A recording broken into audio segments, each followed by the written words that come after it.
infrastructure, transportation and infrastructure renewal. You know, he's the minister responsible for that department. It's his responsibility to go to those ministers and say, listen, can you look at this and see if you can help? And maybe the answer is still no. But at the end of the day, it is the minister's responsibility to ensure that they respond to provincially mandated organizations when they are doing the work that they're asked to with an answer that says, whether it's yes or no, get back to them with an answer. And that's what failed. You imagine the shock of the commission member sitting in estimates last night watching to hear what was said when they learned from the minister answering a question that it wasn't going to get funded instead of getting the letter that he promised by March 31st. That's the problem. And you know, the member for Cape Breton West was right. I mean, there's a tourism issue here in terms of that. They put together the business plan that they were asked for, but there are also other issues. The commission is responsible for one of the longest sections of the Trans-Canada Trail in the province. They've built more kilometres more cost effectively than any other group in this province for Trans-Canada Trail development.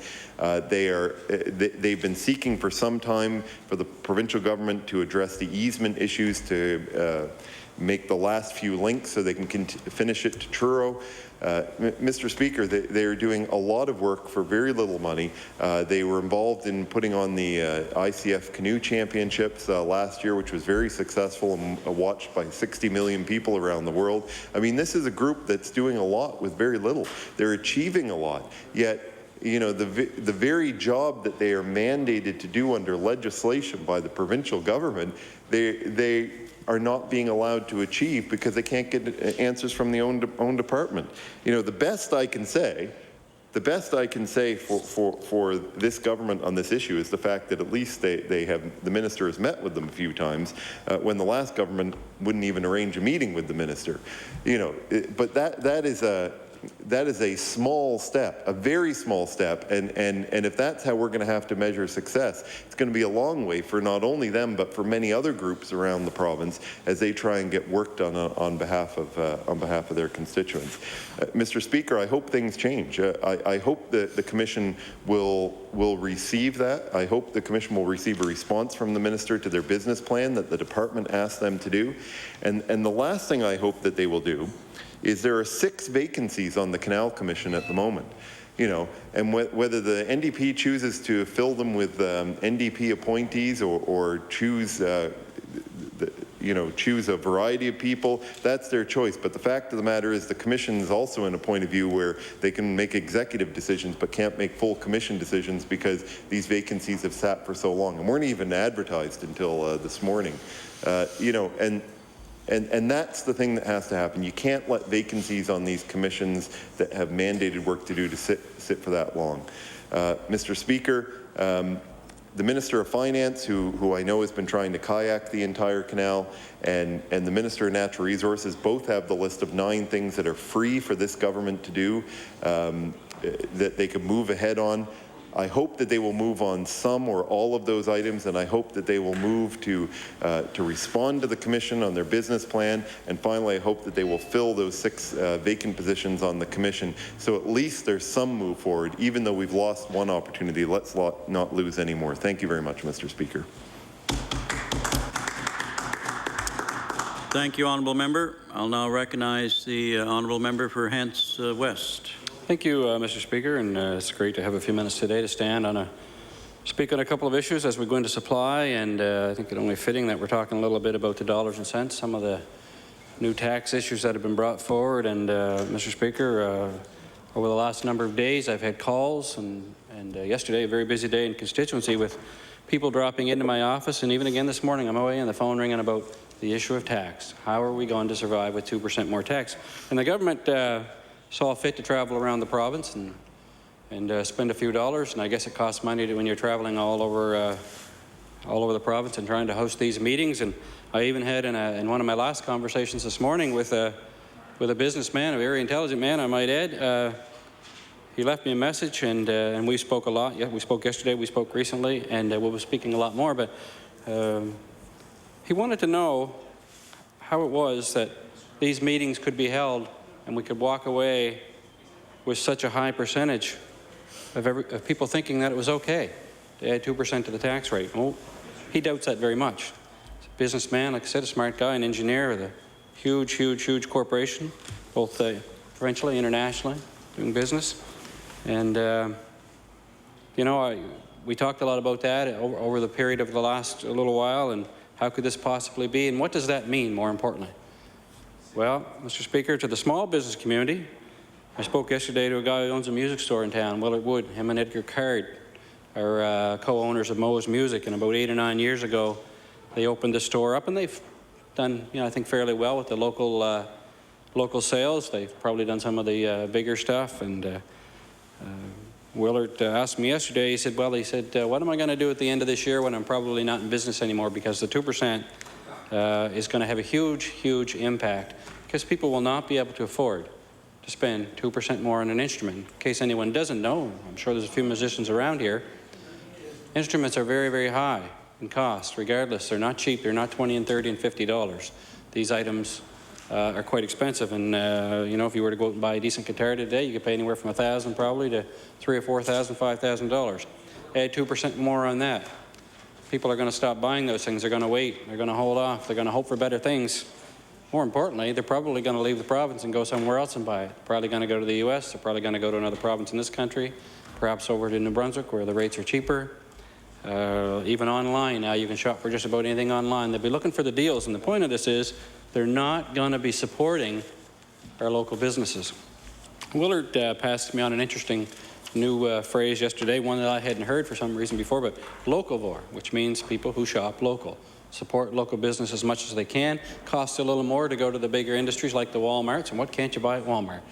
You know, quite often you can go and you can even get your groceries there now. You can get your tires there. You can get whatever you want there, as a matter of fact. The fact of the matter remains, people will go where the prices are the best, because this province is not a have province, Mr. Speaker.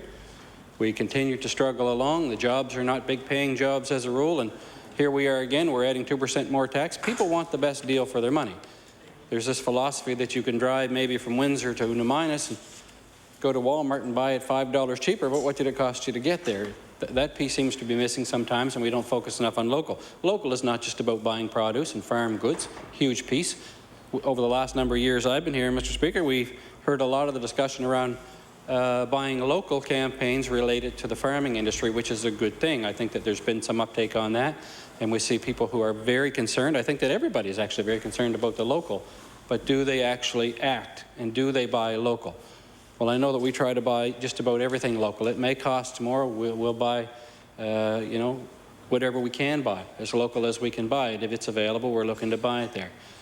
And as I said, I think that people are coming back to that, but this small business community is going to struggle, and the finance minister and the government can talk all they want about the 0.5% decrease in the tax. And when asked, and I've asked these folks that I've talked to, well, isn't that going to help you? Because the finance minister said this was a great thing for small business in Nova Scotia. Well, after they get up off the floor from falling out of the chair laughing, they're very quick to tell you this is of no use whatsoever, Mr. Speaker. This is no good, because you've killed us with the extra 2%. It was bad enough. Businesses are just surviving now. And Mr. Speaker, we need to do more for the small business community. We're by no means doing enough. We do have some initiatives, certainly for the bigger business, for the manufacturing sector. That's a great thing. We've seen NSBI involved. We've seen the Industrial Expansion Fund, involved in supporting manufacturing businesses. The problem is, again, Nova Scotia is not a big manufacturing province, perhaps like Quebec and Ontario are, where, you know, these are benefits. There's no questions. The dollars that are invested in places like New Air, those are great investments. The payroll rebate, great as well, but it needs to drop down again from where it is. Perhaps this is a way that the small businesses could take advantage of some of these things. Right now, you need to be a certain size business, but if you've got 20 employees, you probably qualify for that rebate, but if you don't, you don't. And that would be a significant help. Now here's Willard back to his little music store, who not only will lose out on sales this year, he's already down in staff. He's had to let go a couple of his staff, and he's not sure if even he's going to be able to keep his part-timer. He and Edgar both work. They do their best to employ local people, and they pay them fairly well. And they learn while they're there. That's the best part. They're learning a little bit about the music industry. They're learning a little bit about business too, and what it means to be a small business in rural Nova Scotia. So one of the questions that Willard asked me yesterday, he said, I want you to ask the Premier. He said to me, he said, Mr. Speaker, and he said, I want you to ask the Premier if he'll have a job, maybe driving car for him or something like that, or in one of his departments when I'm out of work, because he's a business owner who doesn't qualify, of course, for EI benefits when his job is closed up. So I look forward to having an opportunity to talk to the Premier and see if he might have a job opportunity for Mr. Wood and maybe Mr. Caird. And Mr. Caird's a former police officer here in the HRM, worked many years, retired, and decided he would invest in our community. And Mr. Wood worked for many years for the Shaw Group, who again thought, well, look, great music lovers, somewhat of a hobby, but we're going to get into this. We hope to at least break even, and on a good day, we'll make a little money, we'll employ a few people. That's what small business in Nova Scotia is about. But here we are, putting people out of business, not assisting them in business, not looking for them to stay in business whatsoever. One of the things that could help in a business like that, and I'm only really picking on one business because I know my time is short, but you know, we get back to this music business. We've got one music store in the town of Windsor, basically it represents all of West Hants, who is a private industry, who has a very difficult time. Now, you have Long and McQuaid, who are international big suppliers of instruments, and they're the ones who seem to be getting all these contracts, you know, to supply the schools, for example. We're not even offering a guy like Willard an opportunity at Mo's Music to bid. Why is that, Mr. Speaker? You talk about trying to assist a business who's struggling. Well, here we go, we get 2% up. Even within the Annapolis Valley Regional School Board, where probably, I don't know what the numbers would be, but every year you'd have a new group of music kids coming along, something maybe as simple as a recorder. I don't know what a recorder costs, $100 maybe, $75. I think back to what my kids used in elementary school, and I just can't recall the price. But, you know, again, they're not $20 items, and they're probably, you know, going out in bulk numbers in a contract for the school board, maybe 50, 60, 100 items, I don't know. That's just one instrument, Mr. Speaker. But here we are, we're not offering small business in Nova Scotia the opportunity to take advantage of even bidding, not just getting the contract, but even to bid on the contract. We need to look at, if we're going to put in place initiatives for small business, there's one that costs absolutely nothing. Costs nothing, but allows them to get in on the bidding. It allows them to be somewhat competitive, to look at. They know what these things go for. And the quality that they purchase, they can get the best of qualities. It's not coming from China. It's not going to be a cheap brand of something that's going to be put together by, you know, the Chinese market, which a lot of people will say, oh, the Chinese market's no good, but it's funny, we buy an awful lot of it here in Canada. They're a huge, huge exporter around the world, and Canada and Nova Scotia is no exception. You know, you can go to the Walmarts or any kind of store for that matter, and you can buy something that says made in China on it, made in Thailand, made in wherever, made in Mexico. We are big, big purchasers of foreign goods, as we all know, and exports, and imports rather to our country. And here we go, you know, all they want's an opportunity. And again, I'd repeat for the Premier that two things. One, this fellow is going to go out of business, and I'm glad to see that, and I know I can't refer to him, so better not say that, but I'm glad to see that the government is listening and the Premier is listening, because one of the questions, I know that he was in the Valley one day last week, and I think he was in Windsor and visited the Hants Journal. And Mr. Willard Wood, Mr. Premier, he wanted to know, he said, I heard the Premier was here, I just missed him. He had gone down to the Hants Journal office, to the local paper, and said, I'm going to put an ad in or something like that with regards to business. And Nadine Armstrong, or whoever had interviewed the Premier, said, oh, you just missed the Premier. And Willard said, oh, that's too bad, because I really would have liked to spoke to him about a couple issues, one being the increase in tax. And I can assure you that he's not a happy camper. But he said, 12 months ago, he probably would have stopped in and wanted to shake my hand. Mr. Speaker, he would have wanted to come and knock on my door and said, hey, I'm the best choice as we move forward into this election. Funny how he didn't walk up the street, I don't know, wouldn't have been as far away as the length of this building, to that store, Mr. Speaker. He didn't walk up the street and say, hey, Willard, how you doing? Hey, Edgar, how you doing? How's business? What were you doing in town? Worrying about a media article, Mr. Speaker. All that mattered is he was worrying about the media, trying to get his pitch in on how good this budget, not how good this budget is, but how good this budget isn't. And you can laugh, Mr. Premier, if you want, but I can tell you what, the small business community is not laughing, and the average Nova Scotia taxpayer is not laughing about things. They would have loved to have 2 minutes of your time, maybe even 5 or 10. And you can shake your head too over there all you can. But I can tell you, if you think you're helping Nova Scotians with 2%, you are sadly mistaken. You are not. They're all speaking, and they're speaking out, and they're not happy. And the government will hear about it. I'm talking to 50-year members of the NDP who are telling me, you know what, I will tell everybody, never again will I support that. They promised, Mr. Speaker, they promised. The documentation has been tabled in this House every day. They promised, Mr. Speaker, no tax increases.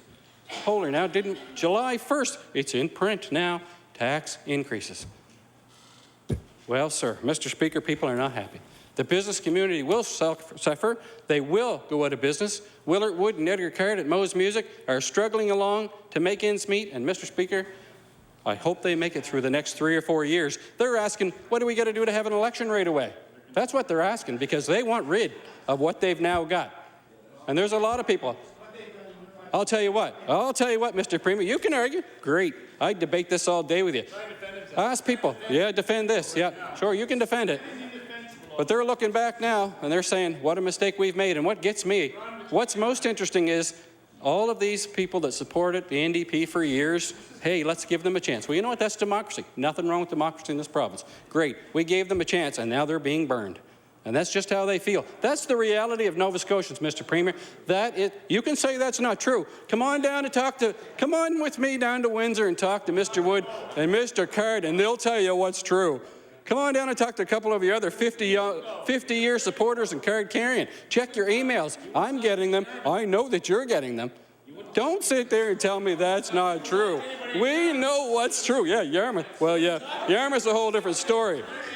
Yarmouth, that's right. Order, but you won't have to worry. Order. The honourable member Hants West has the floor. I'll be back another day. No worries. You still have the floor. I thought you were sitting me down, Mr. Speaker. I thought my time had expired. How much time do I have to continue this? You got about 3 minutes. 3 minutes, all right. Oh, Mr. Speaker, the NDP, this government, have to realize they were given a great opportunity and have disappointed Nova Scotians. They really have. And it surprises me. Well, it doesn't really surprise me after, when I talk about these long-time New Democrats who have supported this party, because it was promised. The Premier and his colleagues who are elected today, and every one of them, the candidates that went around, promised numerous things. And that tax thing is a big thing, because that affects everybody right here, Mr. Speaker, right in the pocketbook. Every dollar they make, every dollar they spend. The 0.5, Mr. Premier, I want to tell you, the business community's laughing at that. They're saying, not worth even putting it on paper, not worth giving it to us. That 2%'s killing us. You're going to put us out of business. That's what's going to happen. Every taxpayer is going to feel the pinch of your 2% increase. And how you can go around this province and try to tell people that this is a good thing, I can't wait to see the comments that come out of the media stories that you did in the Valley last week. I'll be sure to forward them to you. And I'm sure you're getting copies, as I said. The emails that are coming to me or not, it's a good thing. It's a bad thing. It's a poor thing. And I know you're getting them, and I know your associations, and I know your membership, and your executive, and everyone else are getting these emails from your members because they're coming to me. And none of them are good. Well, maybe you're not getting them. Maybe they don't want to break your heart and give them to you and disappoint you on all the fine decisions you think you've made. But you've made no good decisions for Nova Scotia. None. Even the tax breaks you talked about for seniors. They're saying, hold it now, I don't pay that income tax. How is this helping me any? This isn't helping me any. The reality is it's starting to set in, and it's going to set in on July 1st, and it's going to be painful. It really is. And why you cannot see that and how you can sit there and deny that, it just baffles my mind. They're not going to have more money, and we both know it.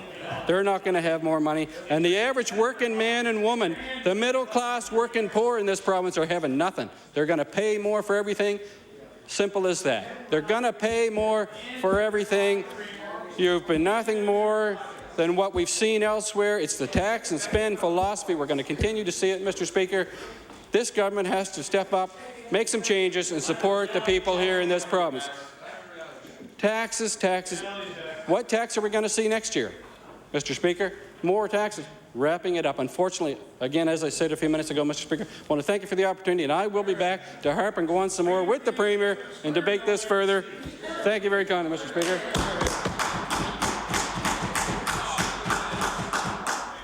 The honourable member for Cole Harbour Eastern Passage.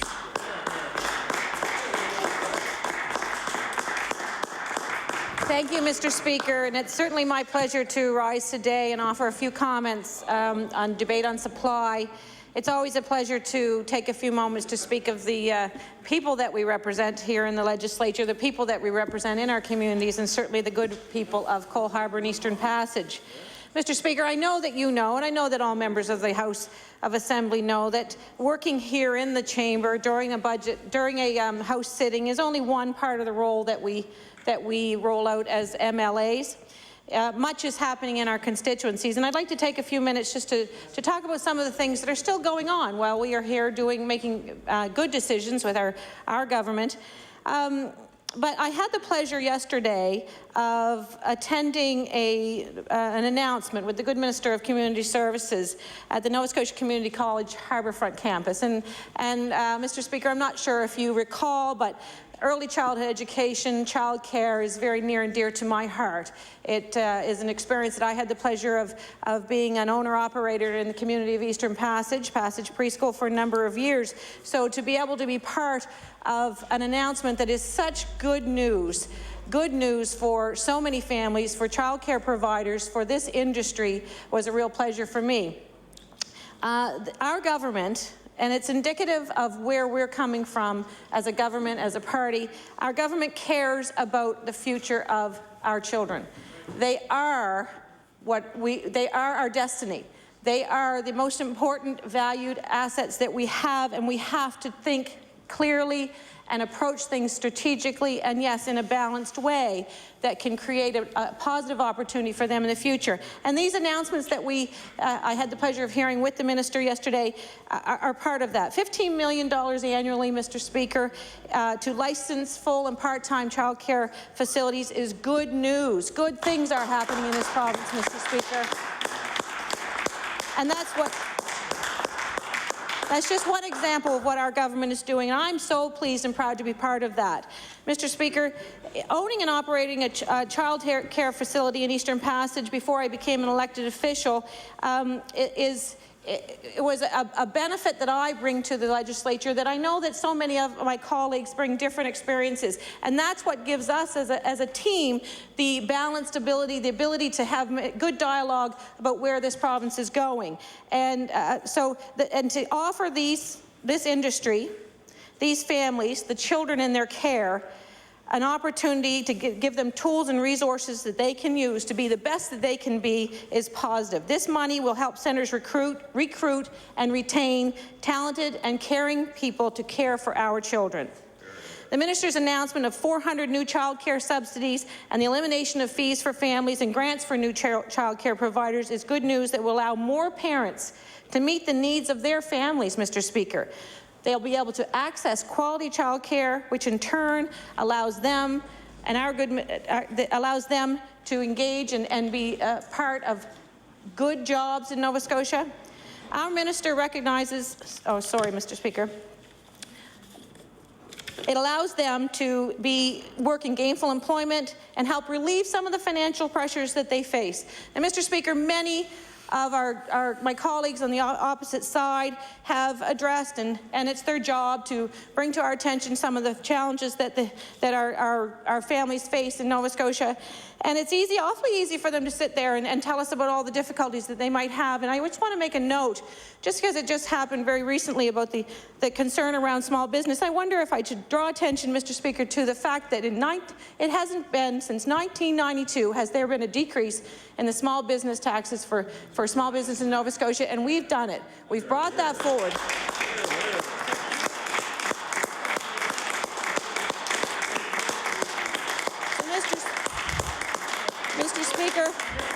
Mr. Speaker, I would challenge those members to reflect on their participation in government at that time. Where were they when those businesses needed them? We're here for them now.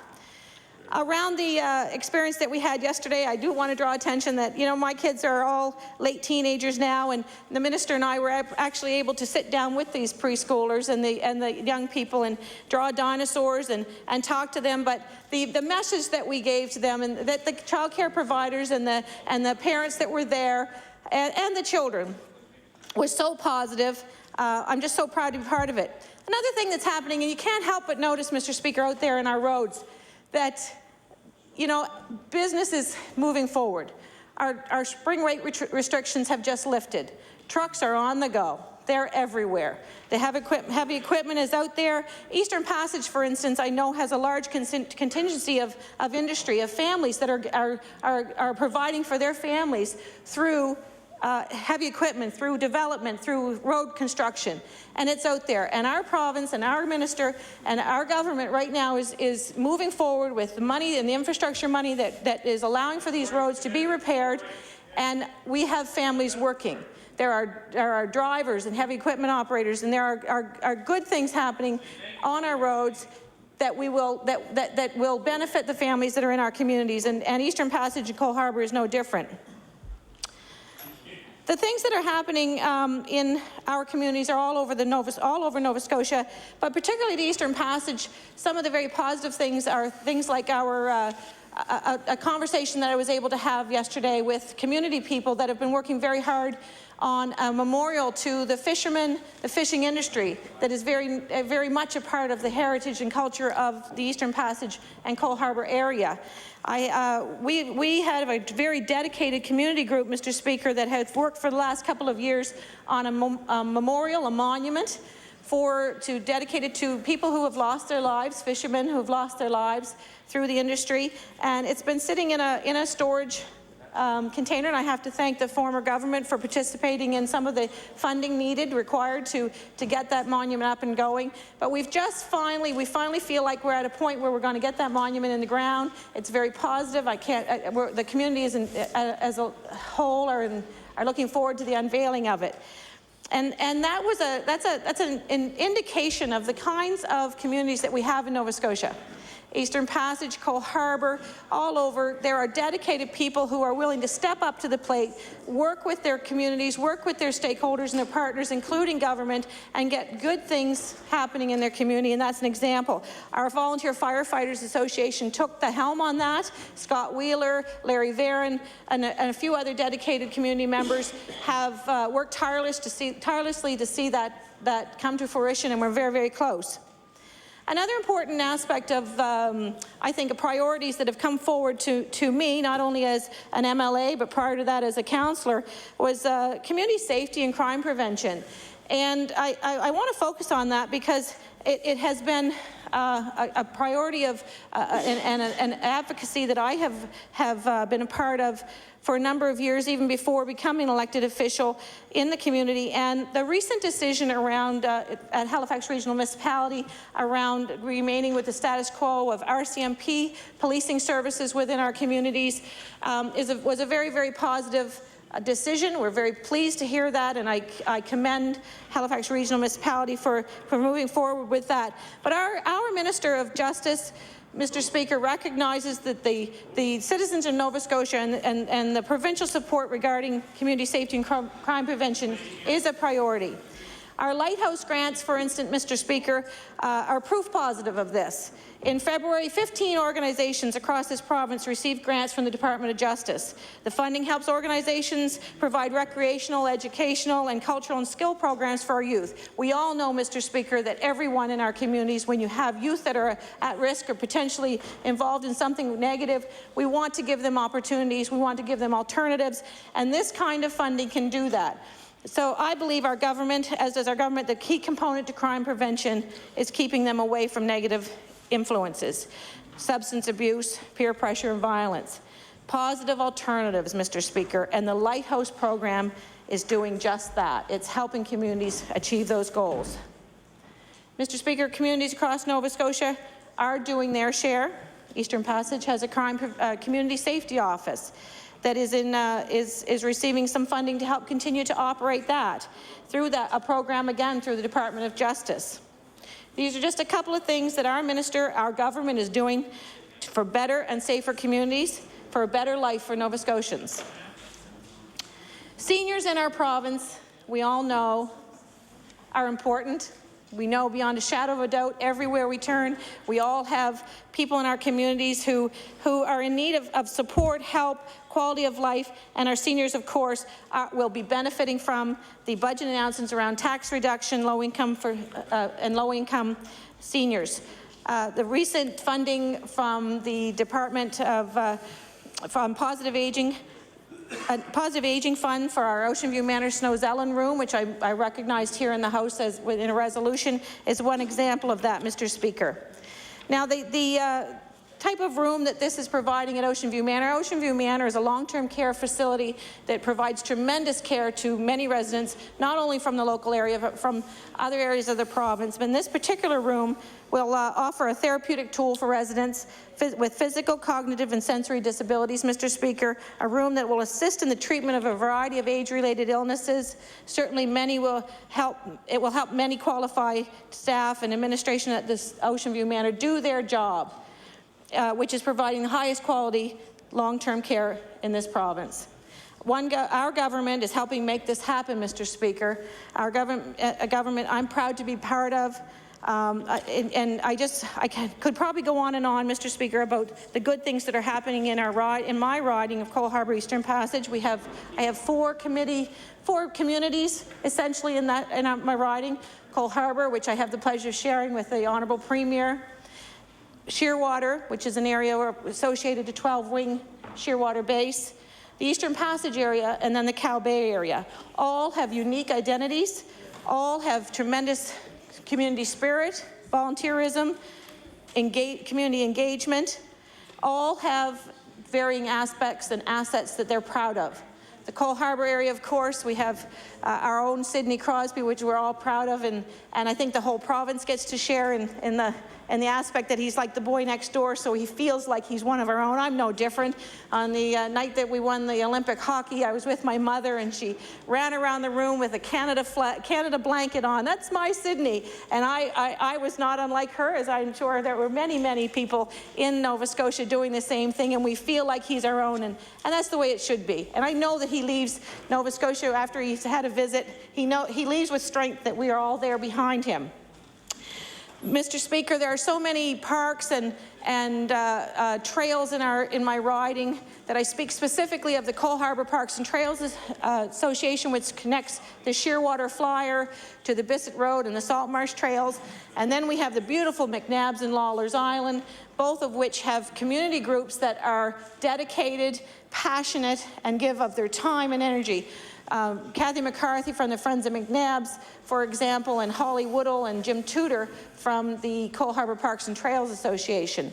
They all give much of their time and energy, and they work collaboratively, Mr. Speaker, with the levels of government, municipal, federal, and certainly provincial, to get the job done, to offer assets to our community. I have the pleasure of walking the trails in many of the in the HRM area, particularly on the Dartmouth side, as it's more convenient. But I can tell you, and I would like to invite any member in the House, and you in particular, Mr. Speaker, I don't know how often you get a chance just to relax, but I'd be happy to take you for a walk on the trail out in the Cole Harbour area. It's a jewel that I am sure most of you have no idea that it's really out there. I know, the member opposite from the Dartmouth area can attest to that. I'm sure he's been out there. It's well worth a walk on the trails, and I'd be happy to take you along. Mr. Speaker, I don't know how much more time I have, but I just want to say that, the Cole Harbour Eastern Passage riding, it's a pleasure and an honour to represent them here in the House. I will have, I hope, many opportunities to talk about them. Before I leave the Sidney Crosby aspect, I do want to recognize that in 2011, HRM will be hosting athletes from all over Canada.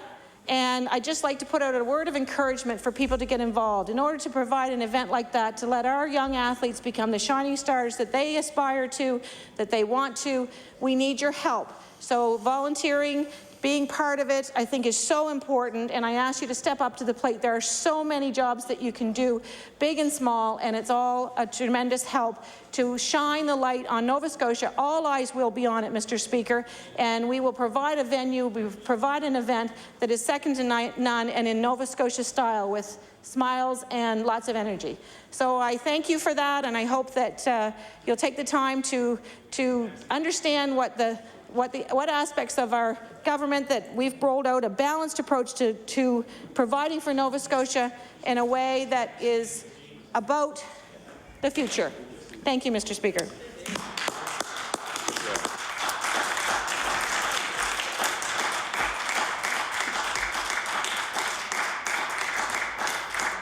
Thank you. Thank you, honourable member.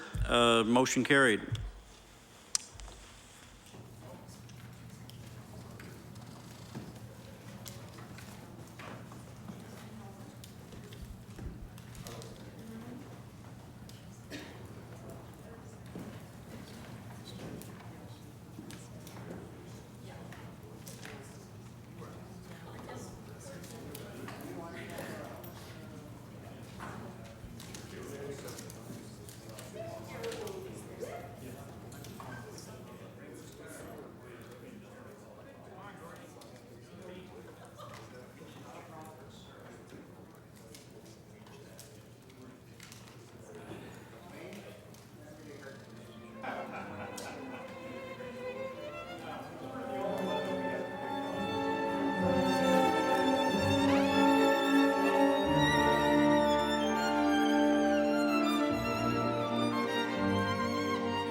Good afternoon. The Committee on Supply will now be called to order. The Chair will recognize the Honourable Minister of Health. Thank you very much, Mr. Chair. Mr. Chair, I'd like to table 2 items of information that I didn't have with me yesterday that were requested by honourable members. And just so members are aware, to refresh your memory on what these items are, I have to table a list of vacancies in the Department of Health as of April 9, 2010. And I also have a note on medical equipment funding, which includes both the DHAs and the IWK. Thank you. Thank you. The Honourable Member for Clare.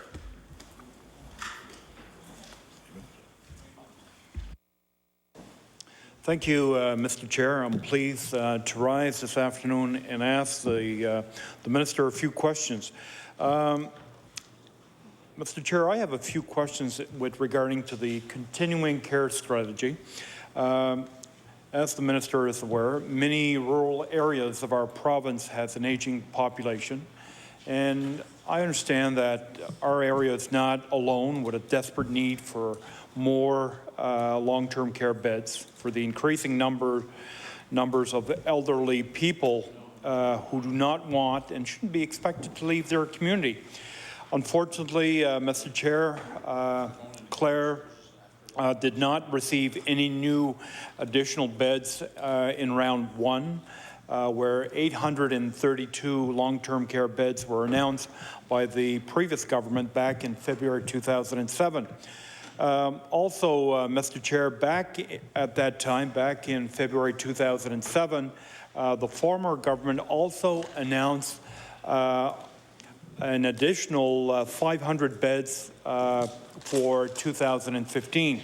So my first question to the Minister, is the government still planning to go ahead with a round 2 of announcing more long-term care beds?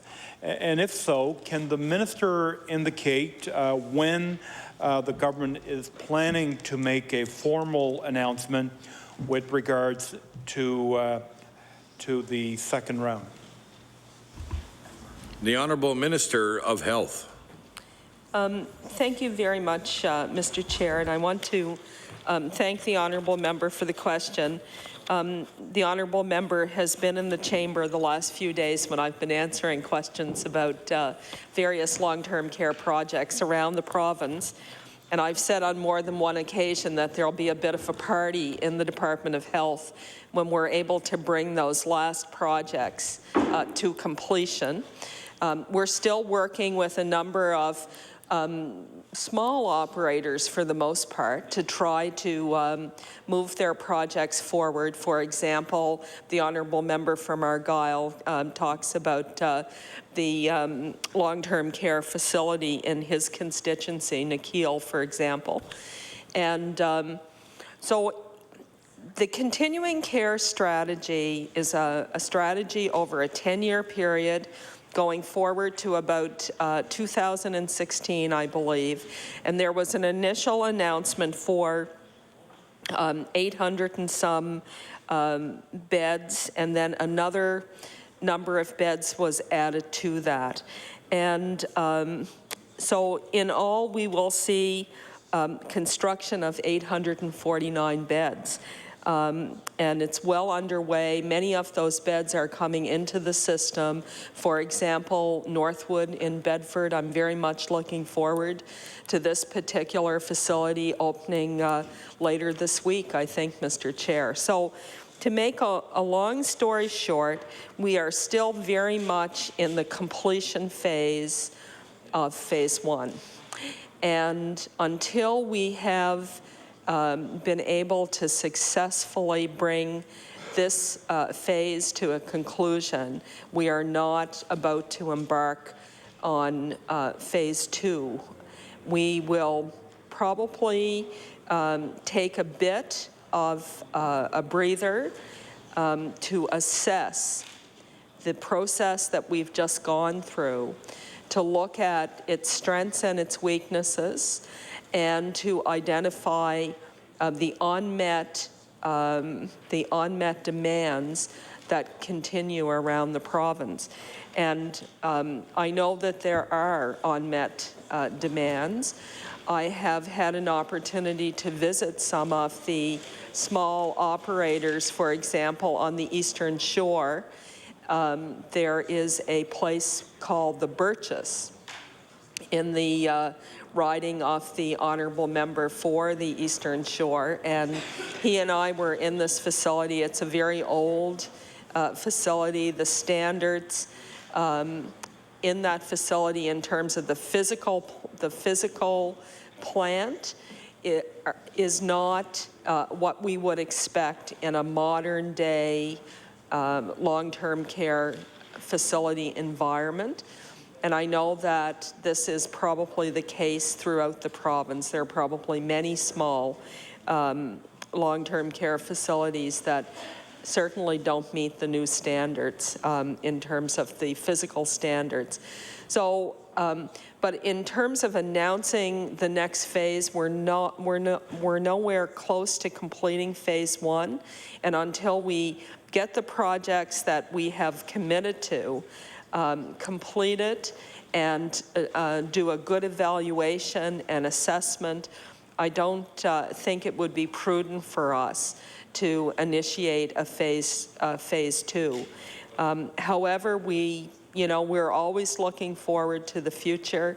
We want to hear from members of this House and organizations around the province with respect to what are the continuing gaps in services and the needs in the various communities. Thank you. The honourable member for Clare. Thank you, Mr. Chair, and I appreciate the answer that the Minister just provided us. As the Minister pointed out, there are certainly more demands out there, and I know that she's aware that the municipality of Clare has forwarded a proposal to the Department of Health to replace our nursing home in Clare. It's called the Villa Acadienne, and it's located in Meteghan. Mr. Chair, the Villa Acadienne was built in 1974. It has 86 beds, including 2 respite beds. The Fire Marshal has raised a number of safety concerns with the existing nursing home that certainly needs some attention. Also, Mr. Chair, the fact is that replacing homes in Digby and in Yarmouth were previously announced. Yarmouth to replace the Tidal View, and in Digby to replace the Tide View Terrace. Mr. Chair, those constructions are well underway. I guess my question to the Minister is the fact that a request has been submitted to the department for some time now, I guess, and hearing the Minister that there is no set time for a phase 2 of the continuing care strategy. I'm just curious in terms of, will the department give full consideration to this proposal that has been forwarded by the municipality of Clare to her office? The Honourable Minister of Health. Thank you very much, Mr. Chair. And I would say to the honourable member that although we have embarked on this phase 1 of the continuing care strategy, we continue to work with other operators who did not submit a proposal, let's say, when the call for proposals went out during phase 1, or who perhaps did submit a proposal but weren't successful in becoming part of that mix. And I, Mr. Chair, wasn't part of the department at the time that the continuing care strategy was initiated. I think that strategy was developed and initiated back in 2008. And my understanding of the process was that government decided essentially the envelope of money that they had available over a period of time, and they asked for proposals to be submitted. And they got a fair number of proposals and developed their continuing care strategy, their plan for phase 1, based on what it was they received. Now, and those particular proposals that were accepted are moving forward, and we are seeing new construction of new beds or construction of replacement beds in existing facilities. This does not stop the work of the department with operators who fall outside those parameters of that program. We have many operators who aren't necessarily part of the new and replacement beds who will constantly encounter issues with respect to being able to maintain their license, for example. And that may come from the conditions of their physical premises. It may be that the fire marshal has been in for one of his regular inspections and has identified certain features of work that is required to be done. And we quite often get those reports back to the department, and we have a staff that work with operators around the province to ensure that the health and safety requirements are maintained at a standard that reflects what the national and the provincial standards are. And any of the operators in the province who are having any difficulties around these issues, they bring them to the department, and staff in the department work with those folks to see what the plan is to address any concerns that are raised. So many operators continue to work on a regular basis doing modifications and upgrades in their facilities to make sure that they are safe and healthy for residents and for staff, for the storage of foods and other supplies, for the prevention of fire and any hazardous materials that are on site, for the handling of medication and the storage of medications and what have you. And we're very vigilant. We try to be very vigilant in this province. It's so important. We, in a way, we are blessed in the province that we haven't had tragedies in our nursing homes. We have seen those instances in other provinces of fires, for example, and elderly people who haven't been able to get out of a long-term care facility. My heart stops when I see on the 10 o'clock news these stories in other parts of the country from time to time. And I know that health and safety is something that staff in the department take very seriously. And I know that it's something that operators around the province take very seriously. And I can only trust on some level, but I also expect that we have a culture of safety for our elderly and frail citizens in these facilities.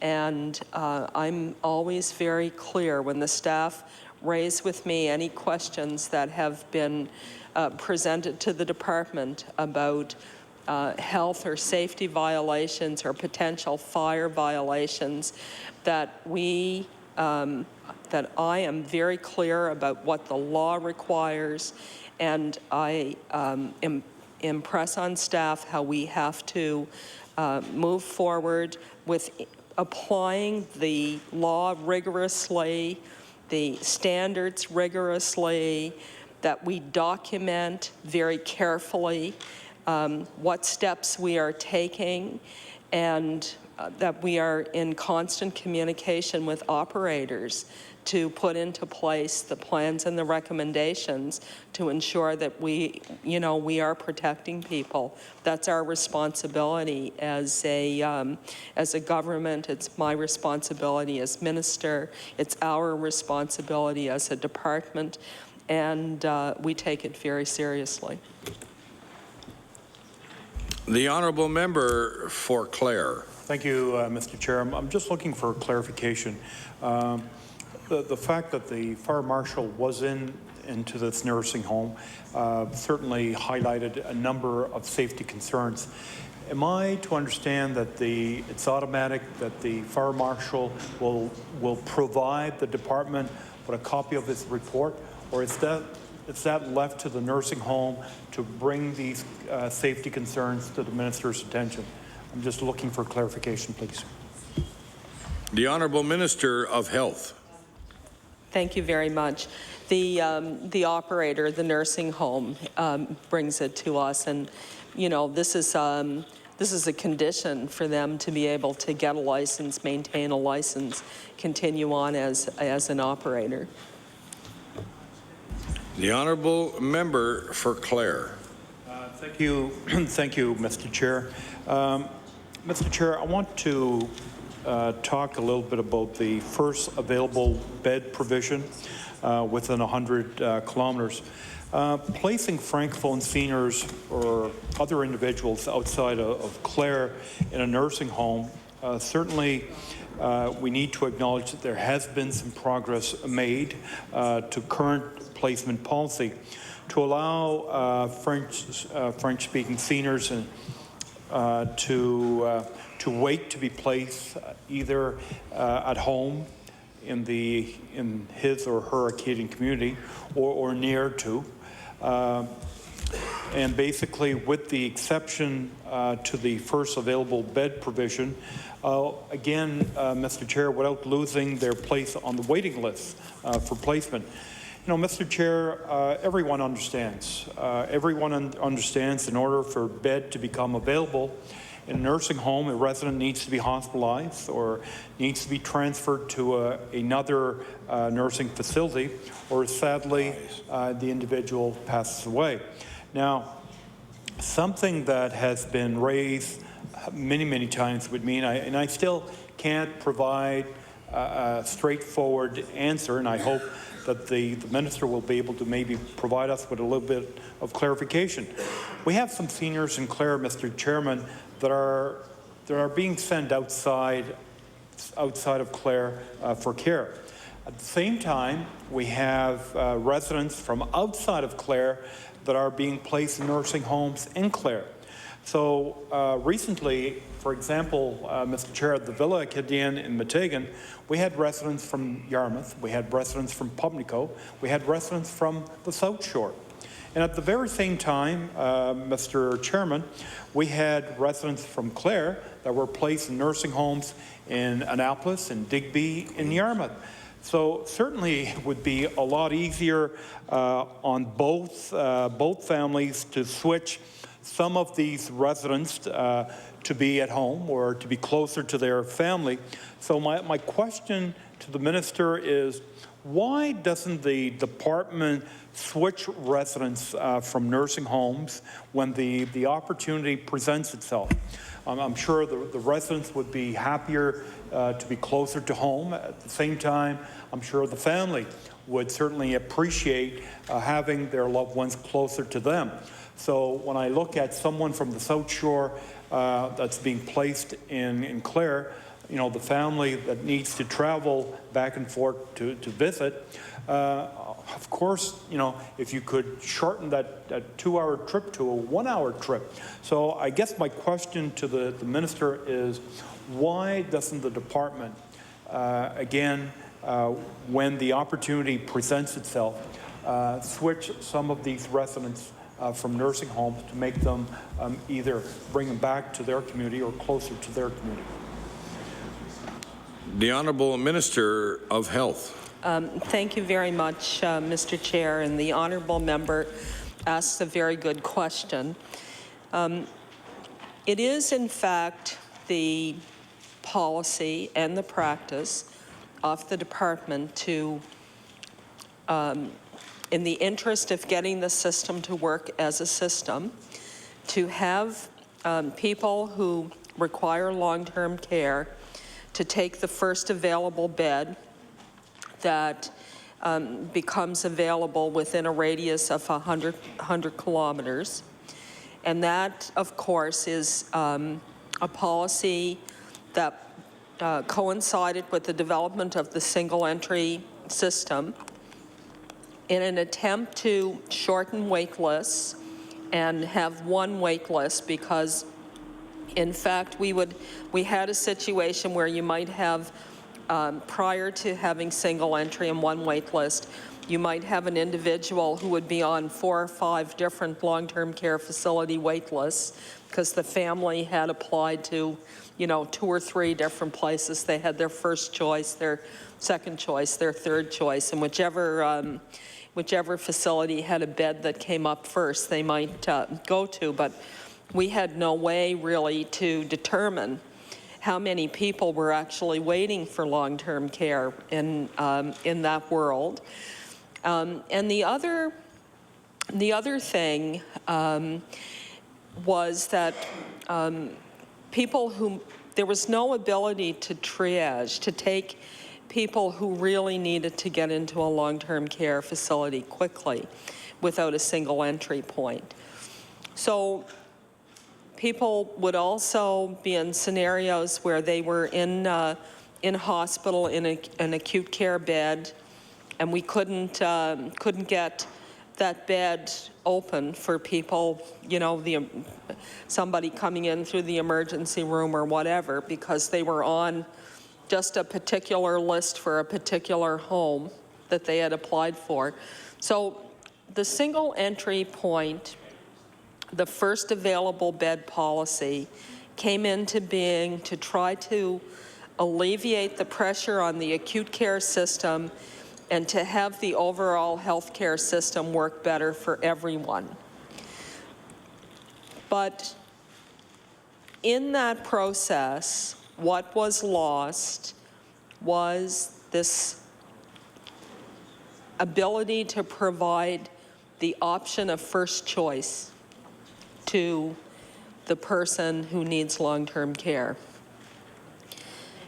They would end up having to take the first available bed. Here in Metro, for example, perhaps someone would want to go to Northwood as their first choice, but they might end up out in Fairview because that's where a bed came open first. So the member asks, why aren't people moved after they're accommodated in the first available bed? And I would say 3 things in response to that. The first thing I would say is that some people are moved to their first choice when a bed becomes available in their first choice. So there is a process where you take the first available bed, but you have to make known that that isn't your first choice. Your first choice is someplace else, and that you want to be transferred there. You want to transfer to that place when a bed becomes available. And that does occur. There are people who go into the first available bed, but they do get a transfer when a bed comes opened in their first choice. However, there are 2 other things that occur that may keep that from happening. And one thing that happens is sometimes people move to the bed of first choice and they actually find that they really like this facility. They get to know the staff, and they want to stay. So they change their minds, actually.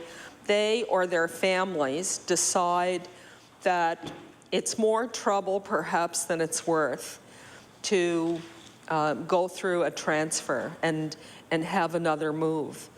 And that's the third component, as well that comes into play. Elderly, frail people who are moved frequently from facility to facility have very poor outcomes.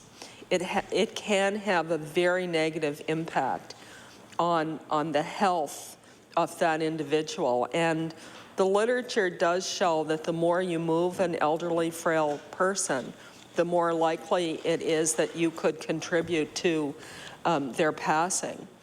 And I think families intuitively see this and know this if there are multiple moves, you know, and also multiple moves even between a long-term care facility and an acute care facility. And we see a very large number of transfers on, you know, a regular basis of some elderly people who are in a long-term care facility who, you know, they perhaps develop an infection, have some difficulty getting their vital signs regulated, and they get sent to the emergency room and may be admitted for a short period of time into an acute care facility and then back to long-term care, and, you know, where they're stable for a number of weeks or days, and then back to emerge.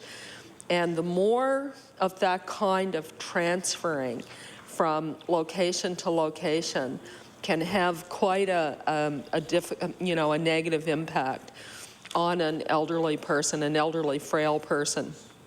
So I think one of the things certainly that this government is wanting to do is to have nurse practitioners in long-term care facilities to alleviate the extent to which seniors have to be transferred, or frail people have to be transferred for treatment in an emergency department, and perhaps admitted to an acute care bed for a short period of time and then back into the long-term care facility.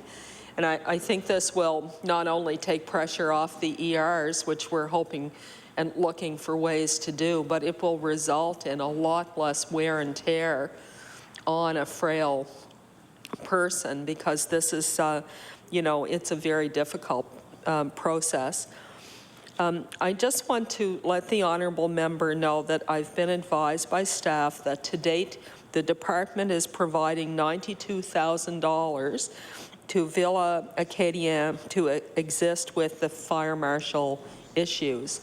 And so this is not uncommon, as I've said, in the department, although we have a number of facilities that aren't part of the new or replacement beds in the phase 1 of the continuing care strategy.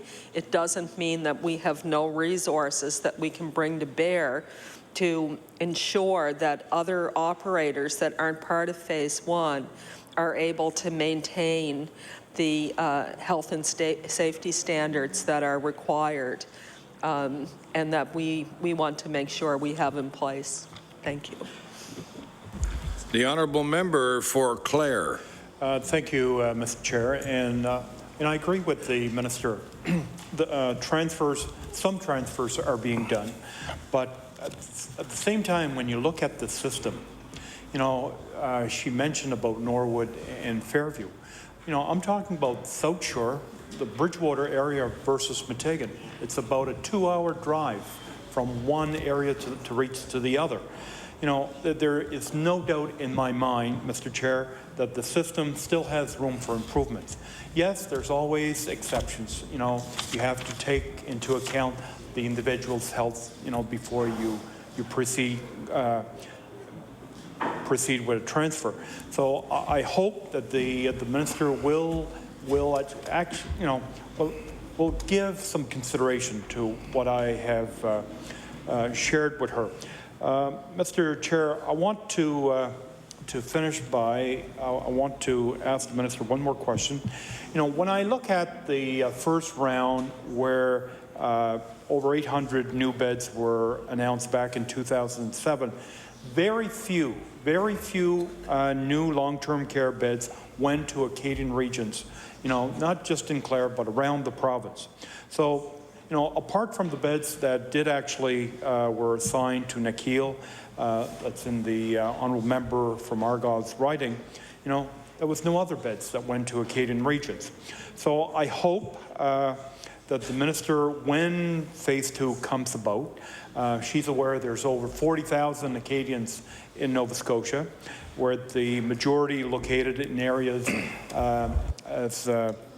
such as Shirika, Île-Madame, Argyll, and Clare, that the department, that the minister will allocate some new beds to our Acadian communities whenever phase 2 comes about. So I guess I'll simply ask the minister, will she give special consideration on her second phase, whenever that comes about, to allocate some much needed long-term care beds for Acadians, especially in the primary 4 Acadian regions?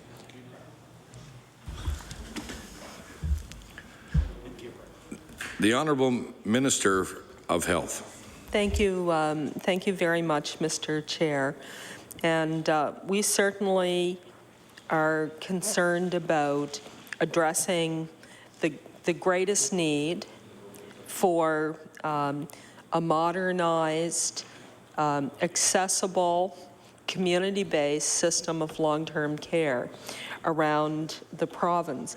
I do want to make reference to the fact that in the awarding of beds, 10 beds were awarded to Sheticom, to a long-term care facility in that community. And additionally, there were 12 beds initially awarded to Nikhil and Argyll, and then there were another 10 beds added to that. Although those additional 10 beds, Nikhil have had a very difficult time being able to bring their project of 22 and on budget. And so there's been an agreement that we will revert to the initial 12-bed replacement, I think, or extension that was for that particular facility. And so there are right now a few beds unallocated, and some decisions do need to be taken with respect to that. And frankly, I haven't had an opportunity to turn my mind to that, but at some point in the not too distant future, I will certainly have to do that. And I have a strong desire, I would say, to the honourable member to ensure that Francophone services in our healthcare system are a priority. Although I'm not Acadian, I grew up very close to an Acadian community, and I feel very strongly about this particular issue. And I believe that it is very important that we respect our elders and we provide them with the end-of-life services that are of high quality in their own community, close to their own institutions and families and their own language. I'm very strongly about that. And I can make that commitment to the honourable member that, you know, as we move forward, that his intervention here is not lost on me whatsoever. Thank you. The Honourable Leader of the Opposition. Thank you, Mr. Chair. First of all, welcome and thank the staff of the Department of Health who have, over a number of years since I've been elected, provided good service to the people of Annapolis. When my office has called looking for answers, I want to thank you for returning. We don't always get the answers we'd like, but at least we get an answer, and we much appreciate that and the work that you're doing. Keeping on the theme that the member from Clare was talking about, and that is the continuing care strategy. When it was announced a few years ago, there was a couple of changes in my constituency of Annapolis. one of which was that the facility in North Hills would be relocated to Middleton, that those 50 long-term care beds would be built in the town of Middleton to deal with that need. As I'm sure you're well aware, that there were 200 long-term care beds in my riding from Bridgetown to Annapolis Royal, and none from Bridgetown to Berwick. And this shift from that facility, which was in need of some repairs, was moved into Middleton. It was also announced at that time that there would be additional 12 long-term care beds in Annapolis Royal, which in the town of Annapolis Royal, which that issue had to be retendered because there wasn't a facility in the town. It was actually in the county of, and out in the community of Lakio. And those beds were then changed from level 1 long-term care to residential care beds, and those 12 beds actually opened last Thursday, I believe it was. What I'm hearing now is that those 50 beds that are presently at North Hills and hopefully will be moving to Middleton in that new facility sometime early fall. The makeup of those beds now, though, has changed now. There are 38 of those that will be designated to long-term care. There will be 12 that will be residential care beds. That was not the commitment that was made by the previous government. It is not the commitment that was made to the community of Middleton. And I'm wondering if the minister and her staff could tell the host and elaborate on what has changed since the announcement to present day. The Honourable Minister of Health. Thank you very much, Mr. Chair. Well, as the honourable member has indicated, this was an announcement that was made under a previous government, so I would have to go back and do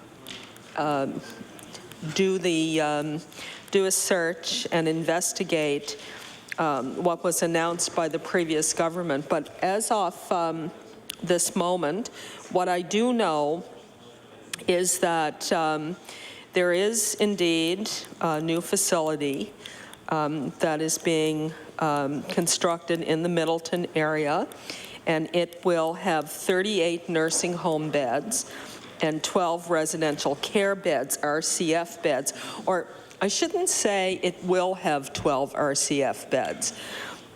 It has the possibility of having 12 RCF beds. The RCF level of care is for individuals that require a lighter level of care, supervisory care more so than nursing care. And however, RCF beds can be converted to long-term care beds. They're built to the same standard. And increasingly, some of the homes that we're seeing constructed in communities are being constructed so that they can actually have a combination of beds in a facility, so that not only will they have long-term care, nursing level, but they will have some residential care as well, so that people who require residential care can still be close to the community from which they originate. I'm told that the nearest RCFs in your area are in Bridgetown and in Kingston. And so the decision was taken to put some RCF beds in this new facility.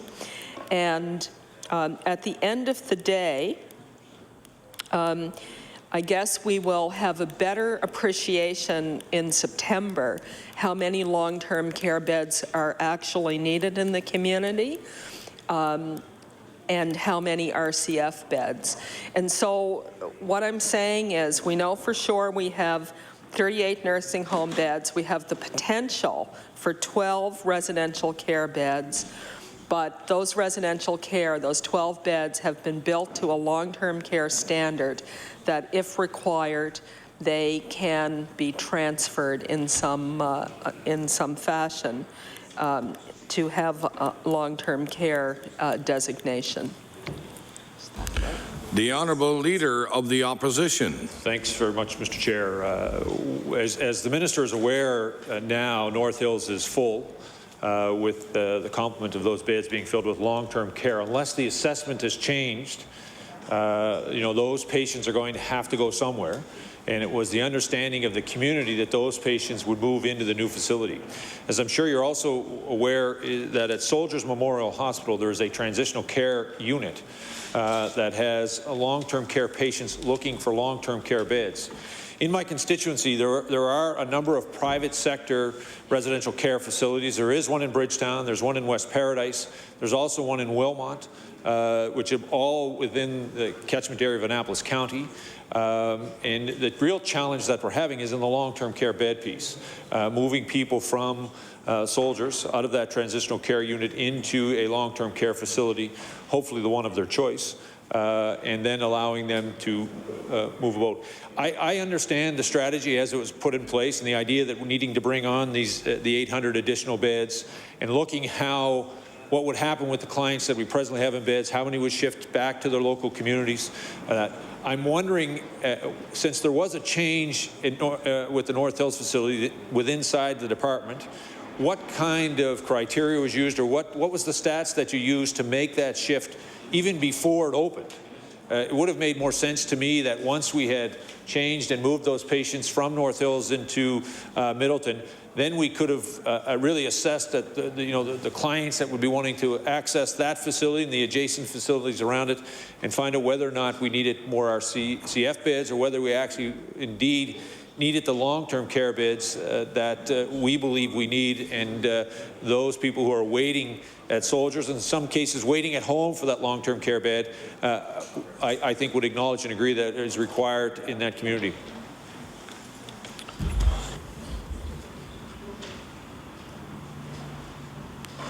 The Honourable Minister of Health.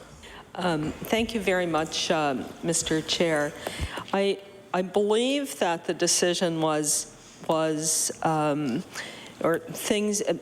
thinking that contributed to this decision. And again, I want to reiterate, this is an attempt to be flexible in the use of those beds to accommodate the people who need care from those communities. So it's to strike a balance, I guess, between the people from that area that need long-term care and the people from that area that need residential care, because there are people who are at risk of having to go to neighboring communities for residential care as well.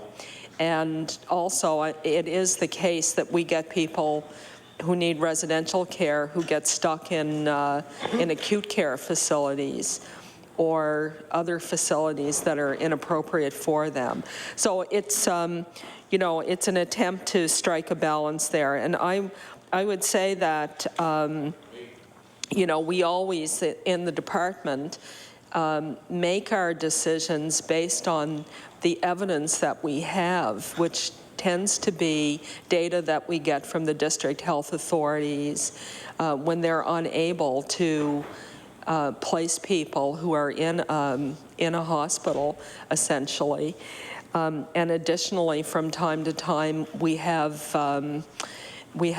challenges, and we try to work things through between the Department of Community Services and my department when we have hard to place clients of a community. And so we as a department start to get a good picture of whether or not in certain parts of the province we're having particular kinds of placement problems. I think one of the things, it's interesting, one of the things that I'm learning and I'm seeing as I travel around the province is a much more flexible model of facility and care that is developing, particularly in small rural communities. And I know that the Valley in some way doesn't really, you can't compare the Annapolis Valley communities to Guysborough County, for example. It's a totally different population base. But when I was in Guysborough, the hospital in Guysborough is actually a building that has a long-term care facility, and it was purpose-built to have a hospital on one end and a long-term care facility on the other end. And I think that what we're going to see more of in Nova Scotia are multi-purpose kinds of facilities that can accommodate a much broader spectrum of need. And in many respects, this makes so much sense. You know, it's not unusual for someone with a lighter, light may not be the best way, but a lighter level of service need to initially be in a residential care facility, but over time, their situation may change, and they may require, they in all probability will require a heavier level of care.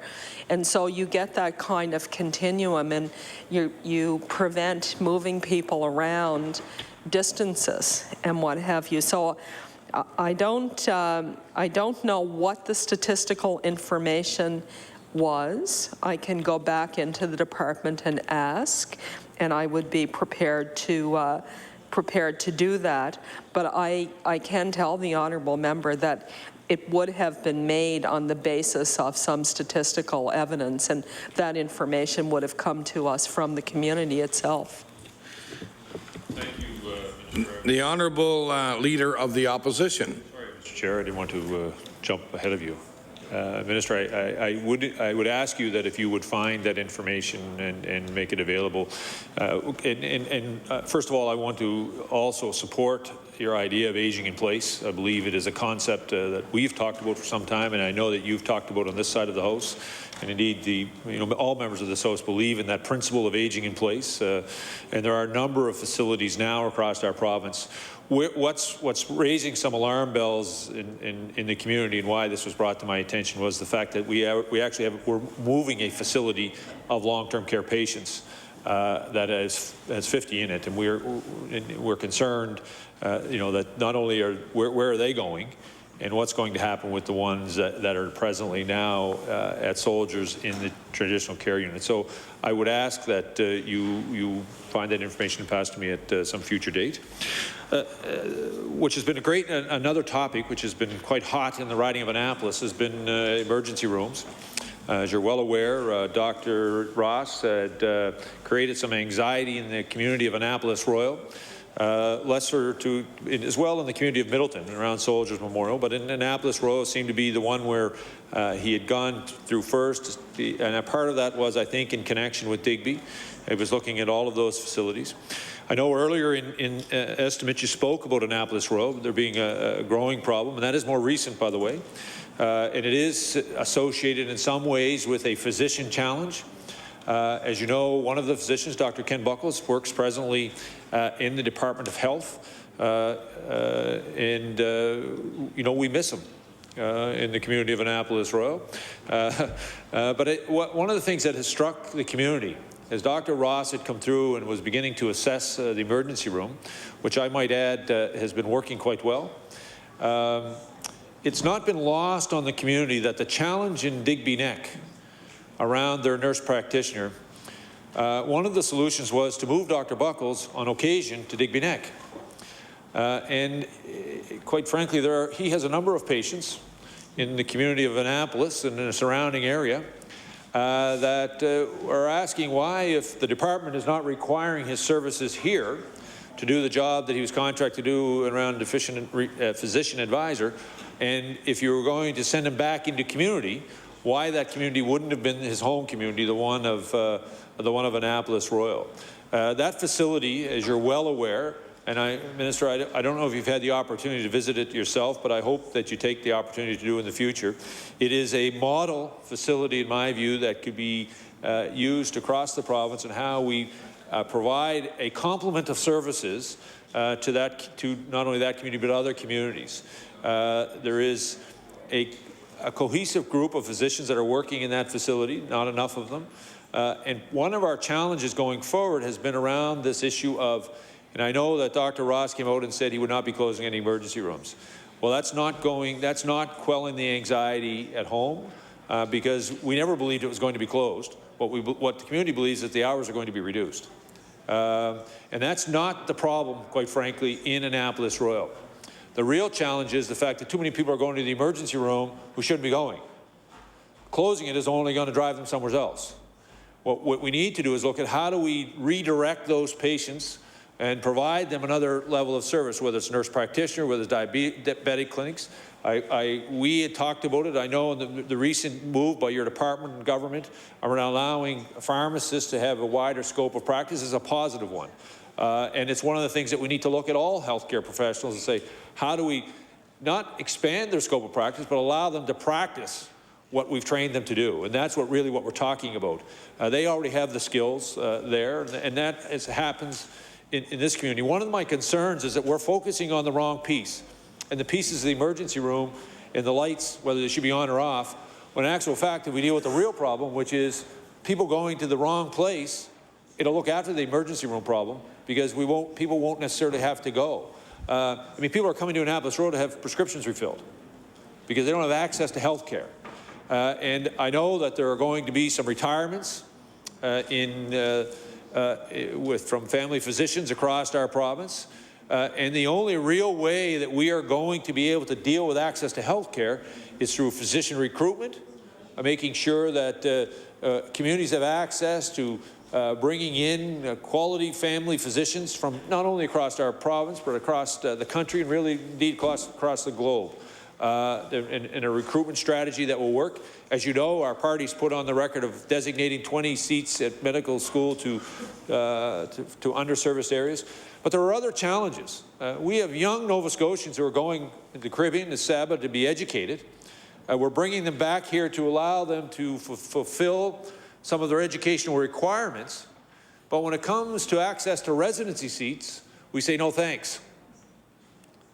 Those young people who want to be in this province, and many of whom, and I know the member from Kings West, there's two in particular in his community, would have made commitments to work in rural Nova Scotia, work to deal in underserviced communities.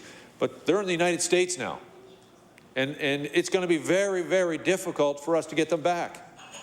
And there's a real challenge around residency program and residency seats and how we allow our own children access to those seats to make sure that, because they want to stay here. They want to work in the community they grew up. They want to provide service. And in the case of the two that we're speaking of, grew up in a family who had a father who was a doctor, who practiced, who has a large medical practice, and they understand the grind of being a family physician in rural Nova Scotia. They understand the challenges of it, and now they're in the United States. There are a real opportunity to deal with that access problem. And I think we spend so much time focusing on the emergency room that we're not focusing on the real problem, and that is that people do not have access to primary care in the appropriate place, and we're not looking at how do we correct that and provide them with those other options. So I'd like to hear from the minister on in the issue around Annapolis Royal, in terms of whether or not the community can count on a 24/7 emergency room as opposed to a 8 to 10 or 7 to 10 emergency room, and what the department's strategy is going to be to ensuring that rural communities have access to family physicians.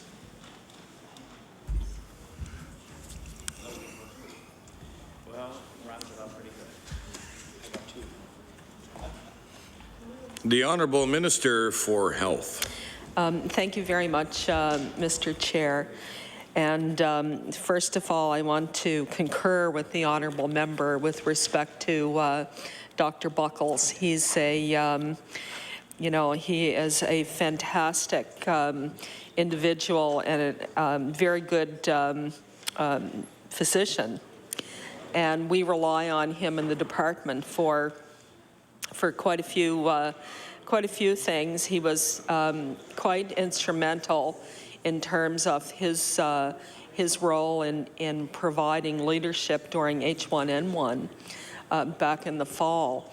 And, that whole initiative would not have gone as well as it did without his involvement. And, it's you know, our fortune, not only in the department, but really as Nova Scotians, that we have the access to the kind of talent that he brought to our department. With the loss of the nurse practitioner in Digby Neck, Dr. Buckles' time in our department was reduced so that he could provide some coverage in the Digby Neck community. However, we have continued to work with the Southwest Nova District Health Authority, and they have been able to recruit other coverage into the area. And I think we have news that we have a new person, a new doctor coming to the Digby area. No, we have actually recruited a new doctor to the Digby area starting in September. And I actually put that on the record earlier in the estimates. So we're looking ahead to that time. And this will mean that Dr. Buckles will then be able to reallocate, you know, some of his time to other duties. I've been very fortunate as well to have a physician from, such as Dr. Buckles, who's familiar with the Annapolis Royal Health Center. And he and I have had a very good discussion with respect to sort of the whole history of what's gone on there and what the current situation is. In addition to that, I've met with Janet Knox, the CEO of the Annapolis Valley District Health Authority, and David Logie, the chair of the board, as well as the entire board. And they, as the member will know, are, you know, they're very concerned. They've held some public meetings in the area. And there is a working group, I believe, and I can't remember what their handle is right now, but it's sort of like Concerned Citizens for Healthcare, something like this, led by a Mr. Wayne Boucher. And I haven't had an opportunity to meet with the group, but I have talked to my staff about looking for some time on my schedule as soon as I can find some time, because I very much want to hear from from people in the community, so that I have this fuller picture. I'll have some information from the member representing the area, Dr. Buckles, who's practiced and continues to practice in the area. Dr. Ross, as you know, has been in the area, has met with people, but is going again to meet with a broader spectrum of citizens. And it will give me, I think, a better opportunity to have a fuller picture. The honourable member talks about the focus being on emergency rooms when they need to be on primary health care. I think I would say to the honourable member that I agree and I disagree with him. I agree that primary health care in this situation, as it's been explained to me, is suffering because of the relationship between the emergency room and the primary health care aspect of the center. And this is of great concern. We need to have a strong primary health care model. It is the best way to deliver health care to our population and to keep people healthy. And having people get primary health care in an emergency room is not a good use of emergency room resources. And we have to do whatever we can to end that practice around the province. And if this is occurring in the Annapolis Valley health Order, center. order, please. I'm sorry, I should have let the minister finish, but the time allotted for the opposition has expired, and we will now go to the Progressive Conservative Party and the honourable member for Inverness.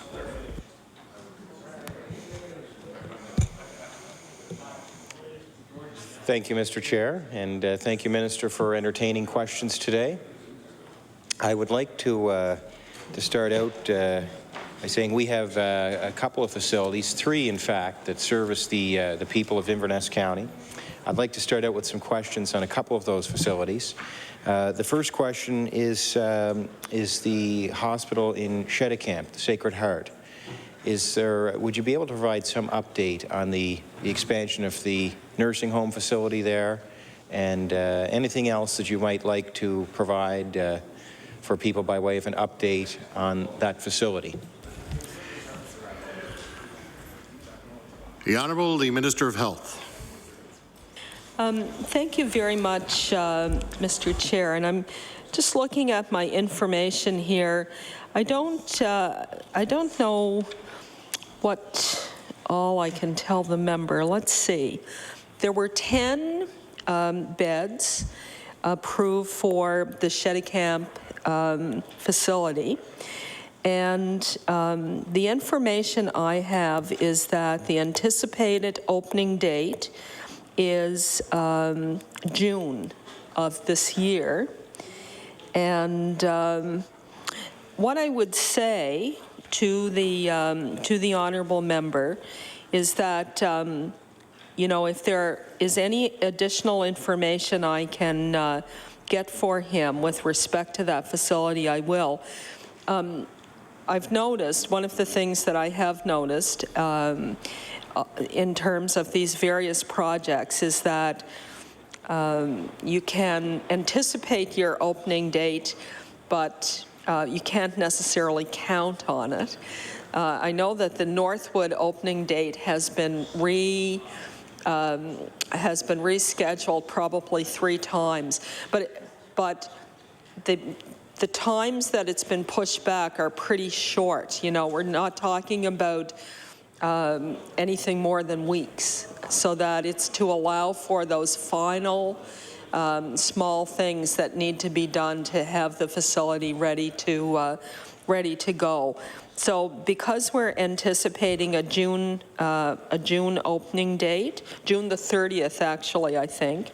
So the end of June, I would say that this summer those 10 beds will be coming into play.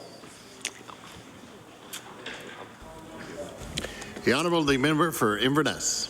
Thank you, Minister. My next question will be about the hospital expansion in Inverness, but I do just want to say about Sacred Heart a couple of things. One, that should be of note for the provinces. One is the staff there and the culture that developed in that hospital over the years. It came by way of the nuns who ran that hospital, and they had a great regard for frugality to make sure that hospital materials were used as best they could, and I'd just like to put that on the record today. It's a good example and I've heard other people in the health profession express what a good example they are to the healthcare system in Nova Scotia for efficient running of an operation. The other thing I'd like to mention too, Minister, is the value in having the services available at that hospital for the community.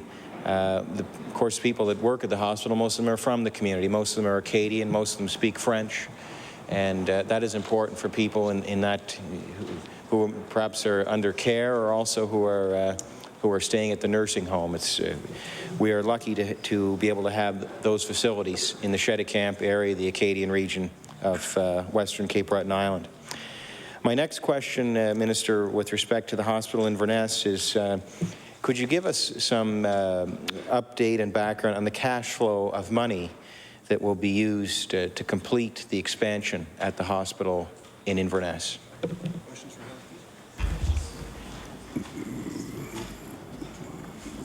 The Honourable, the Minister of Health. Thank you very much. The Inverness Hospital The estimate last year for the work at that hospital was for $6,778,000. And the estimate for this year is $8,061,000, so a variance of $1.2 million. The 2010-11 budget includes costs for the mechanical, the electrical, drywall, painting, millwork, and the completion of roofing and structural steel. So quite a bit of that facility is planned in the budget for this year. And I'm sure when that work is done, it'll be a fine facility for the community. The Honourable, the member for Inverness. Thank you, Minister. And one other quick question. The Cape Breton District Health Authority has identified a priority for the Inverness Hospital to have a CAT scan, and a CAT scan. I believe the cost of a CAT scan is about $1 million, which is a significant expenditure. And I would not want to be hypocritical. I've been going on about the importance for fiscal restraint, but I was wondering if the budget does allow for the purchase of a CAT scan this year, or if there's plans to purchase it sometime soon.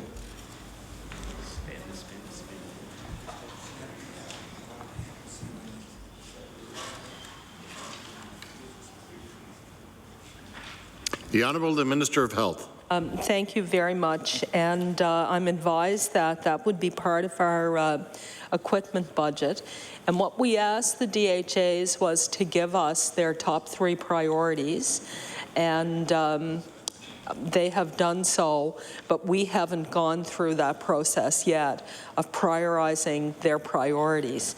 But I will certainly keep in mind that the honourable member has this this concern, and I would also recommend to him to, jog my memory from time to time on it, because as we go through the process, I'd be happy to share the information with him.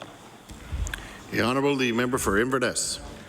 Thank you, Minister. And this might be just a coincidence, but I was doing some of my research about the call center in Port Hawkesbury. It's owned by a company in India, and they're called Aditya Birla, and they make a lot of things. Everything from they make a carbon that's used in tires. One of the things they make is CAT scans, and I'm sure your department shops around, but it might be something to look at. Maybe it's just coincidence, but.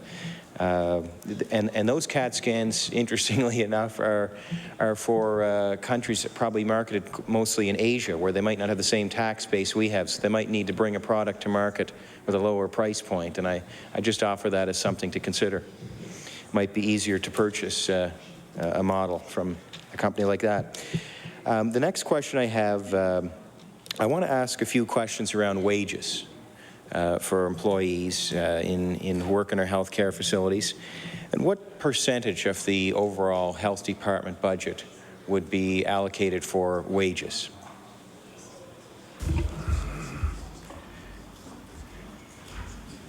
The Honourable, the Minister of Health. Thank you very much, Mr. Chair, and I want to thank the honourable member. I'm advised that it's somewhere between 68 and 70% is wages. From time to time, it's kind of a hard thing on some level to calculate because of physicians' payments, and how that physicians' payments is quite a large piece of the budget. But do we calculate that as wages? Physicians aren't necessarily employees; they're self-employed individuals.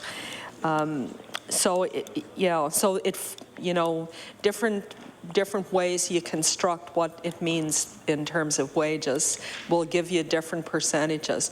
But no matter how you construct it, it's going to be a big chunk of what we do in healthcare, 65% or more is, you know, to 70% is certainly going to be personnel, health, human resources. Honourable the member for Inverness. Thank you, Mr. Chair, and thank the Minister. The issue of parity came up with respect to wages last fall. And one point I'd like to make for the Minister, and I'm sure she's aware of this, but and it's something that the district health authorities, I believe, agree with, is that it's difficult to attract healthcare workers to rural areas. And one of the issues around that compounds that issue is wages. And if there's a lack of parity in a rural area versus an urban area, it may act as a barrier to attracting people to our rural areas. Could the Minister offer some commentary on that, or perhaps some measures that are being taken to address the issue of parity? The Honourable the Minister of Health. Thank you very much. Such an innocent but very loaded question. The issue of wage parity is one that I think about a fair amount for a whole variety of reasons, including the fact that my educational background, my PhD, is actually in labor studies, and I'm really interested in this question of how we compensate people in a fair way. And so there are many elements that come into how you determine fair compensation. Some employment schemes tend to try to use what has been kind of a scientific approach, you know, so you look at the skill level that's required for a particular job and the content of that job in terms of skill, pressure, level of responsibility, all of these kinds of things. And but they don't take into some of those features that the honourable member refers to, like the context in which the work is going on and the kind of competition that will occur across a geographic area simply because of labor shortages in one area, more attractive wages to address those supplies, and all of this kind of stuff. So often people will argue that in order to get workers into underserviced, underpopulated areas, you have to pay at least wage parity, or you're not going to be able to attract and retain people into those areas. And while I understand that argument, there's a little bit of me that's a little skeptical about that argument. We've been doing wage parity for 10 years in Nova Scotia, and if that argument holds, then we shouldn't have labor shortages, particularly in rural areas, but we do. So I say, well, it didn't really work the way it should have worked. So that's one thing that I think about. I also think about the fairness piece. I think, okay, is it fair, is it reasonable to compare the work that's happening on a trauma unit in a large urban center where people are being flown in from all over the Atlantic area and landing on wards, with a very small, quiet community hospital? Should there be wage parity for the same work in those situations? Is it the same work? Is this question, and I've talked with the head of at least one of the nurses' union, is it the case that a nurse is a nurse is a nurse, for example? Or is there a difference in terms of the acuity, the pace, and all of these questions. And so I ask these questions not only as Minister of Health, and probably not necessarily as Minister of Health, but more as somebody who thinks about this in terms of industrial relations and kind of a sociological perspective on employment in these places. The wage, we've seen questions then about not only rural-urban, but we also see questions about wage fairness and parity between the acute care sector and long-term care sector. So if you have a hospital and a long-term care facility, and you're paying lower wages to the nurse, let's say, in the long-term care facility than the acute care facility, how are you going to be able to recruit and retain nurses in long-term care? And then what about home care? So again, it's complex, it's a system. We have to look for balance. I think we have to look for balance. I think we have to look, we need some underlying principles in how we approach remuneration in the healthcare field. We have to be respectful and fair when we approach all of our healthcare providers, docs, nurses, every other group. You know, respect them, respect the work they do in the system, and respect the fact that they're not only a healthcare worker, they're also a mother, a daughter, a son. You know, they have obligations that go beyond what they're doing in the healthcare field. They need to have time off. They need to spend some quality time with their families. They need to have a life outside of those healthcare settings. We have labor shortages in healthcare in terms of our health human resources, and the pressure this puts on people to come in and do overtime, to work those extra shifts, to work the unsociable hours, to work on holidays and never have time off with their family is extraordinary. And some healthcare workers feel guilty if they don't go in and help out. And they put a lot of pressure on themselves, and the system puts a lot of pressure on them. So we, you know, it's, when I think about these issues a lot, I think about how do we support our healthcare workers? How do we prevent burnout? How do we reduce the amount of workers' compensation claims that exist? How can we adequately and fairly pay people?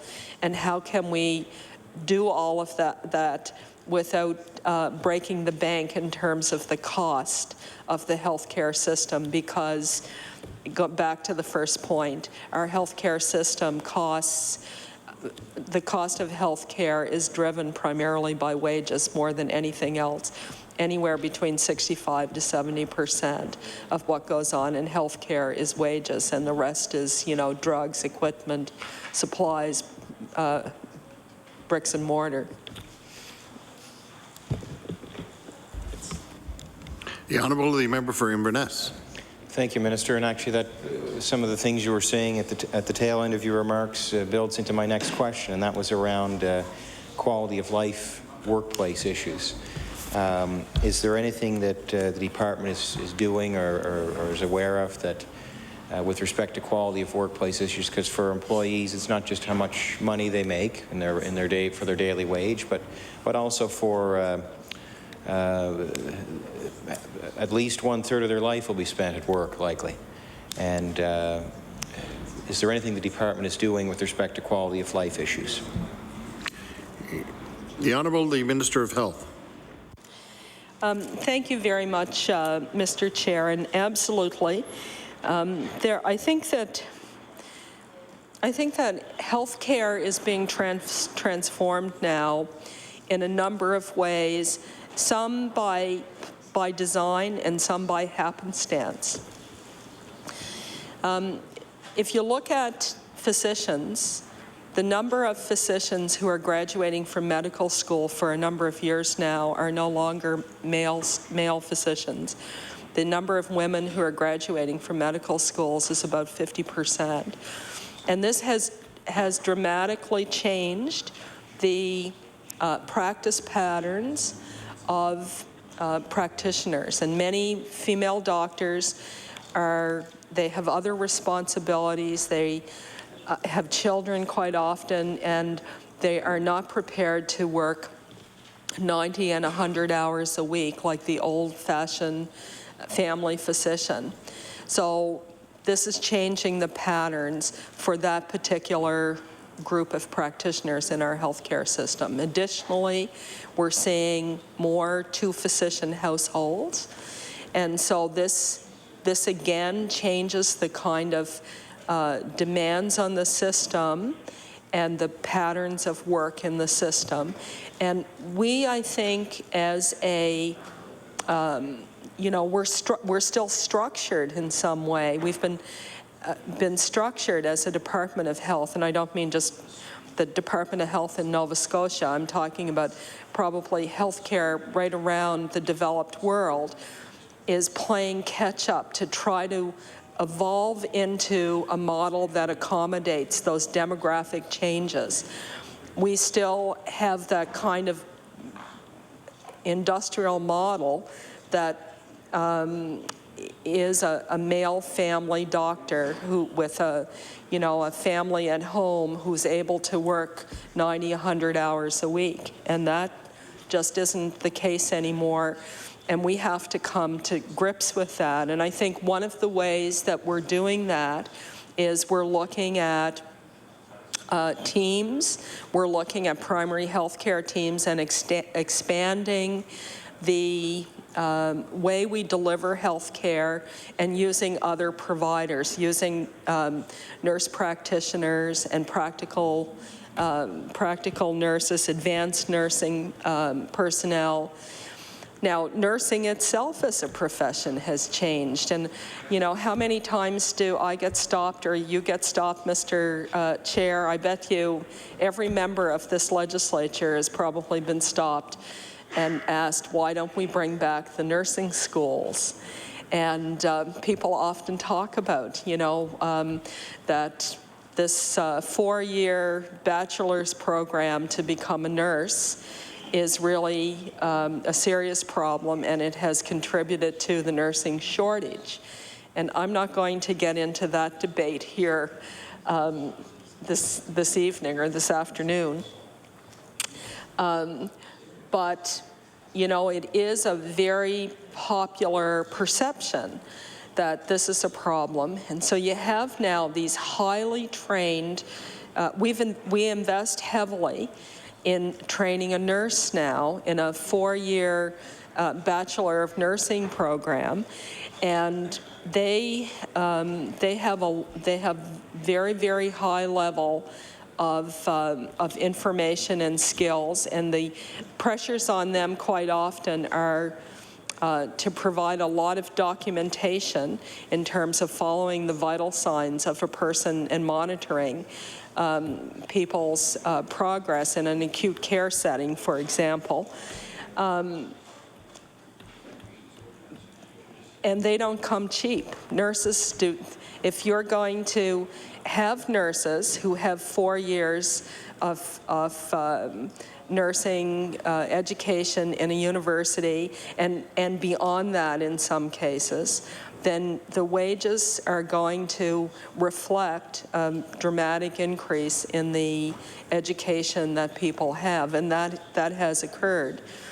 We now have licensed practical nurses, which in some ways reflect those the nursing programs that nurses used to engage in at the teaching hospitals.